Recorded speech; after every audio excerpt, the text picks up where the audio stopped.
यूं तो महाराष्ट्र में घूमने की जगहों की कोई कमी नहीं, लेकिन बारिशों में जो जादू बिखरता है वो इस धरती को और भी हसीन बना देता है। उसी जादू का पीछा करते हुए मैं निकल पड़ा हूँ अपनी नई series melodies of Maharashtra monsoon trail की शुरुआत करने। और शुरुआत हो रही है एक ऐसे किले से जिसे हम ज्वेल ऑफ महाराष्ट्र भी कहते हैं। जी हाँ, द रॉयल रतनगढ़ फोर्ट।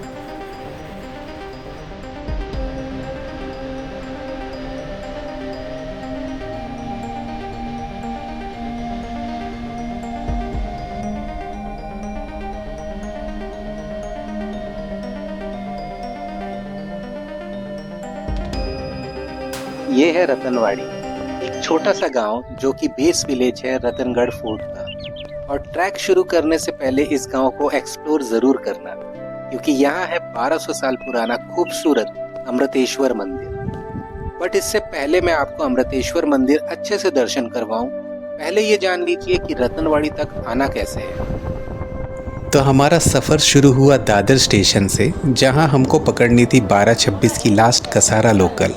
लेकिन प्लेटफॉर्म पर इंडिकेटर गलत था और हम चढ़ गए गलत लोकल पे। ट्रेन के आगे थाना लिखा हुआ था।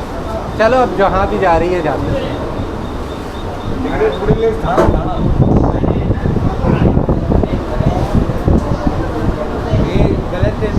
कोई बात नहीं, अगले स्टेशन पे उतर जाते हैं फिर पकड़ते हैं। ट्रेन देखो अपना देखो। हाँ इतनी खाली नहीं रहेगी वैसे। हुआ यूं कि ट्रेन के आगे इंडिकेटर था थाने ट्रेन का, बट प्लेटफॉर्म पर शो हो रहा था कसारा, और ये थी लास्ट लोकल, तो इसको हम मिस नहीं कर सकते थे। तो जब ये श्योर हुआ कि हम गलत ट्रेन में हैं, हम माटुंगा स्टेशन पर उतर गए और वहां से पकड़ी सही कसारा लोकल। सुबह के करीब 3:30 बजे हम लोग पहुंच गए थे कसारा स्टेशन, जहां पर विजय भाई हमारा पहले से वेट कर रहे थे।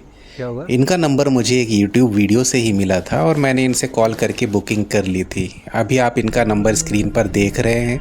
यदि आप चाहें तो ट्रैवल और ट्रांसपोर्ट के लिए आप इनसे कांटेक्ट कर सकते हैं। वैसे हमें जाने के लिए इन्होंने 4000 रुपये का भाड़ा लिया था, जिसमें इन्होंने हमें 7 सीटर इको गाड़ी दी थी। आप चाहें तो आप दूसरी गाड़ी भी इनसे हायर करवा सकते हैं। रतनवाड़ी के लिए कोई डायरेक्ट पब्लिक ट्रांसपोर्ट नहीं है, इसके लिए बेस्ट होगा आप खुद का एक ट्रांसपोर्ट अरेंज करके वहाँ पे जाएं। कसारा स्टेशन से रतनवाड़ी पहुँचने के लिए 2 से ढाई घंटे का समय लग जाता है, और इन खूबसूरत नज़ारों को एंजॉय करते हुए हम पहुँच गए थे अपने बेस विलेज रतनवाड़ी।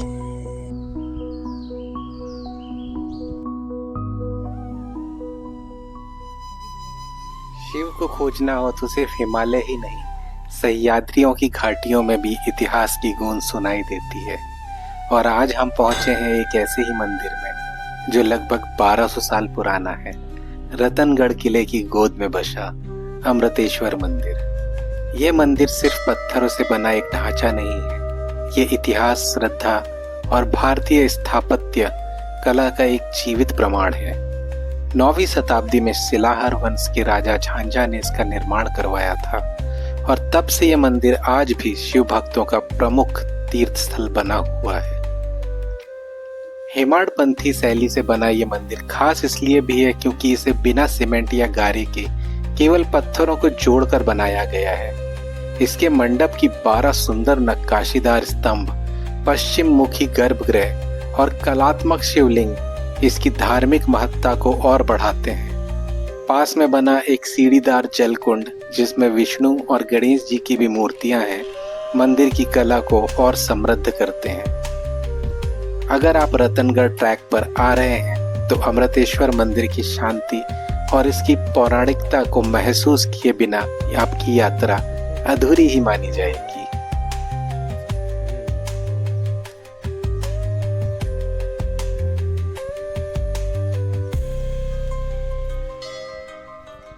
जैसे ही आप गांव से होकर गुजरते हैं, आपको एक छोटी सी नदी मिलती है, जिसका ब्रिज क्रॉस करते ही आपको उसके बाजू से खेतों के बीच से होकर अपना ट्रैक शुरू करना होता है। यदि थोड़ा भी कंफ्यूजन हो तो किसी से ज़रूर पूछ लीजिए, और यदि रूट को लेकर आप श्योर नहीं हैं तो बेहतर होगा आप रतनवाड़ी विलेज से एक गाइड हायर कर लें जो कि आपको ये ट्रैक प्रॉपरली करने में हेल्प कर सकते हैं।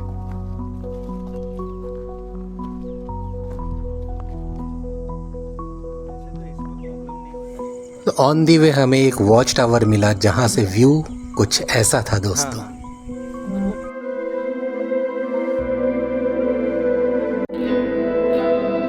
तो थोड़ा समय वॉच टावर में बिताने के बाद हम लोगों ने अपने सफर को जारी रखा।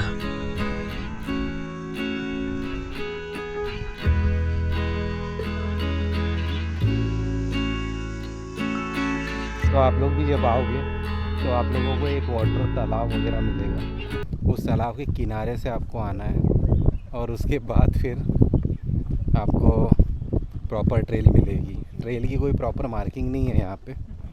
तो जब भी आप लोग आते हो तो जब गांव से शुरू करोगे तो एक वॉच टावर मिलेगा, उस वॉच टावर के बाजू से आपको आना है ट्रेल के लिए।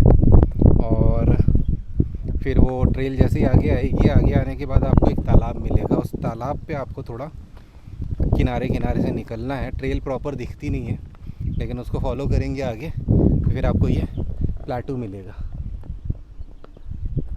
और फिर यहाँ से एकदम प्रॉपर ट्रेल दिखना शुरू हो गया है आगे।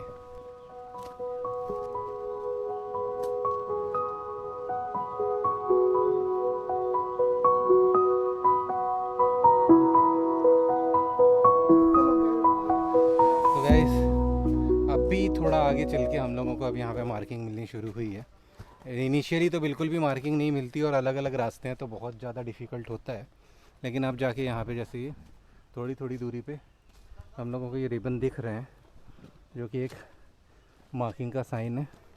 तो अब हम ट्रेल को फॉलो करते हुए जा रहे हैं और अब हम एकदम श्योर भी हैं कि हाँ भाई हम लोग सही रास्ते पे हैं।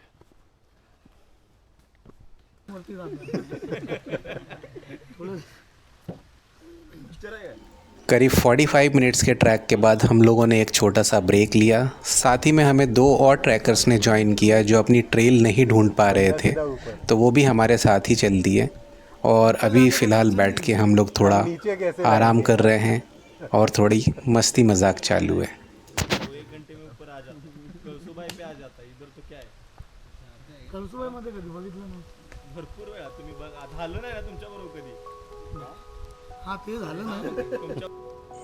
इन पहाड़ों पर किसी भी फ़ोन का नेटवर्क अवेलेबल नहीं है, जो कि बहुत अच्छी बात है। लेकिन जैसे ही थोड़ा सा नेटवर्क मिला, आप देख सकते हो मेरे पीछे वाले बंदे को, वो हो गया फ़ोन पे बिज़ी।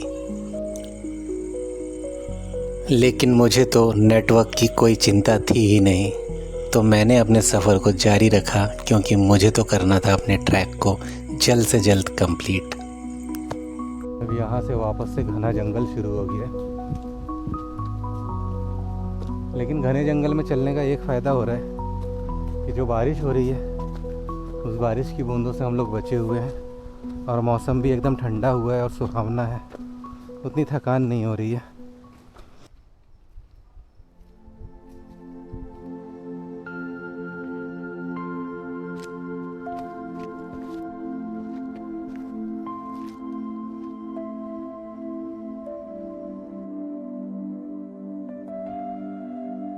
तो करीब 3 घंटे की कड़ी मेहनत के बाद हमारी मंजिल हमारे आंखों के सामने थी। रतनगढ़ फोर्ट का फेमस स्टेप्स वाला पोर्शन आ चुका था दोस्तों, और यहाँ से जो व्यू मिल रहा था वो बहुत ही सुंदर था। बट अनफॉर्चुनेटली पता नहीं मेरे कैमरे की सेटिंग्स को क्या हुआ और मेरे सारे के सारे वीडियोस यहाँ पे स्लो मोशन में बने। और यही रीज़न है दोस्तों कि अभी आपको वीडियो की क्वालिटी में थोड़ा सा स्टेबलाइजेशन का इशू दिख रहा होगा, क्योंकि अब मुझे सारी वीडियोस को स्लो मोशन से 8x स्पीड बढ़ा के आपको दिखाना पड़ रहा है। और ये था दोस्तों इस पूरे ट्रैक का सबसे थ्रिलिंग पार्ट। यकीन मानिए जितना मज़ा आ रहा था उससे कहीं ज़्यादा डर भी लग रहा था। काफ़ी ऊंचाई थी और हवा भी बहुत तेज़ चल रही थी। एक छोटी सी गलती बहुत बड़ा नुकसान कर सकती है। तो इन सीढ़ियों पर जब भी आप चढ़ें प्लीज़ पूरा अटेंशन दें और सावधानी ज़रूर बरतें।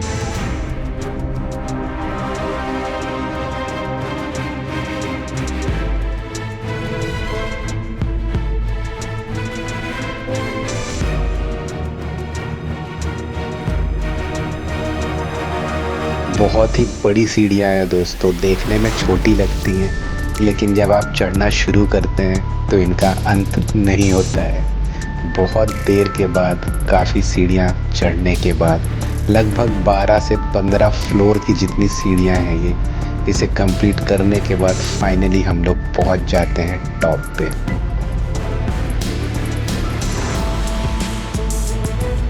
और टॉप पे पहुँच के दोस्तों आपको मिलता है ये ब्यूटीफुल व्यू जो आपकी सारी थकान को एक पल में मिटा देगा।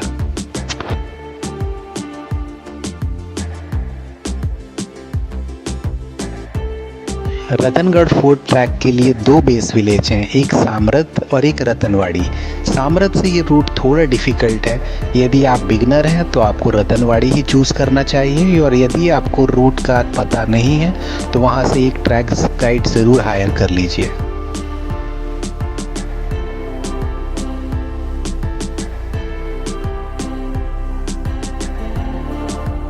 इन खूबसूरत नज़ारों को एंजॉय करने के बाद अब वक्त हो चुका था अपने थके हुए शरीर को थोड़ा एनर्जी देने का, लेकिन बंदरों से सावधान रहिएगा दोस्तों।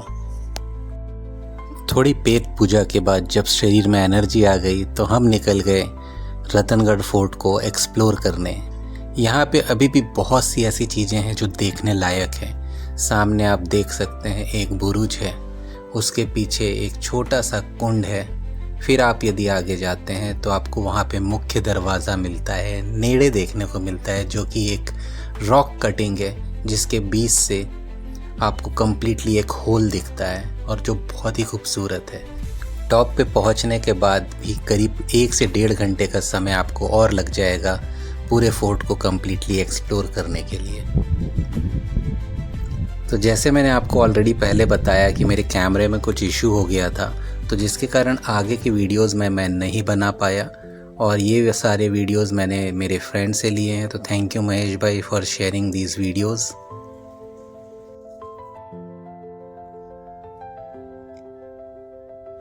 तो आज की वीडियो में बस इतना ही दोस्तों। उम्मीद है आप लोगों को वीडियो पसंद आया होगा। यदि वीडियो पसंद आया हो तो एक लाइक, एक कमेंट ज़रूर छोड़िएगा।